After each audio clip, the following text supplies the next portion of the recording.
শুরু হচ্ছে বিজেপির পরিবর্তন যাত্রা। তার আগে কোচবিহার মদনমোহন মন্দিরে পুজো দিলেন বিজেপির রাজ্য থেকে শুরু করে জেলা নেতৃত্ব। প্রসঙ্গত উল্লেখ্য, কোচবিহারের ঐতিহ্যবাহী রাসমেলা ময়দান থেকে শুরু হতে যাচ্ছে বিজেপির পরিবর্তন যাত্রা, যেখানে উপস্থিত থাকবেন বিজেপির সর্বভারতীয় সভাপতি নীতিন নবীন।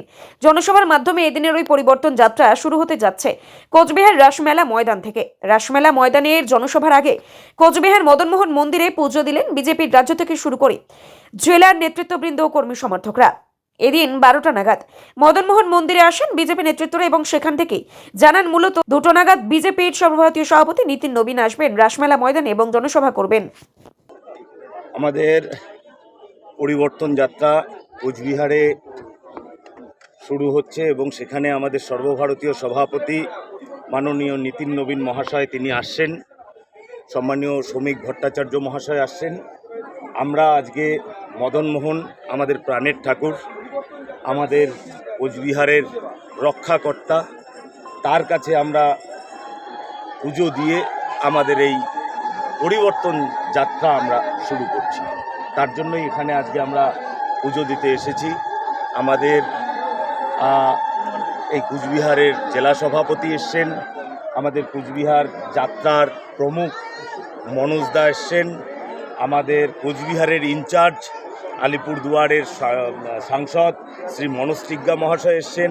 আমি উত্তরবঙ্গের যে যাত্রা হবে সেই যাত্রার আমি প্রমুখ, আমি এসছি। আমরা সকলে মিলে এবং আরও অনেক এমএলএ এমপি রয়েছেন, তারা সকলে মিলে আমরা এই পুজো দিতে এসেছি। নীতিন নবীনজি কখন আসবেন? নীতিন নবীনজি আমাদের এখানে 3টার সময় আসবেন। তার আগে আমাদের আপনারা জানেন যে আমাদের এই সভা মাননীয় কলকাতা হাইকোর্টের নির্দেশ অনুযায়ী হচ্ছে। আমরা এখানে ডিএম সহ সকলের কাছে পারমিশনের জন্য আবেদন করেছিলাম, কিন্তু অত্যন্ত দুর্ভাগ্যজনক বিষয়, বর্তমানে পশ্চিমবঙ্গের সমস্ত প্রশাসনিক যে ব্যবস্থা সেটির সম্পূর্ণ দলীয়করণ হয়েছে এবং যার জন্য তারা আমাদের কোনো অনুমতি দেয়নি।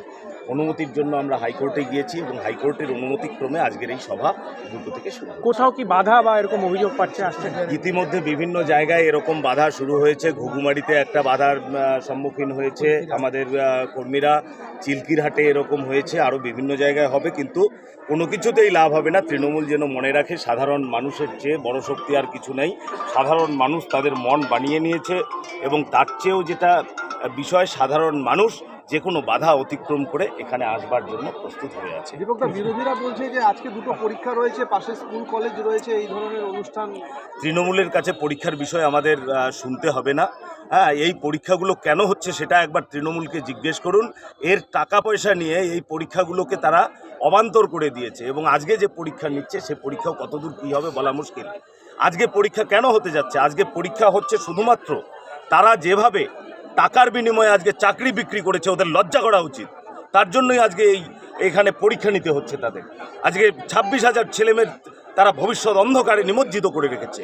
আজকে পশ্চিমবঙ্গের শিক্ষা ব্যবস্থা সম্পূর্ণ ধ্বংস করে ফেলেছে। তারপরে তৃণমূল পরীক্ষা নিয়ে বলতে আসে, ওদের কাছে শিখতে হবে। আমরা এখানকার সভা 2টোর পরে শুরু করছি, 1টা 30 মিনিটে পরীক্ষা শেষ হয়ে যাবে, তারপরেই আমাদের মাইক বাজবে, তার আগে আমাদের মাইক বাজবে না। ঠিক আছে।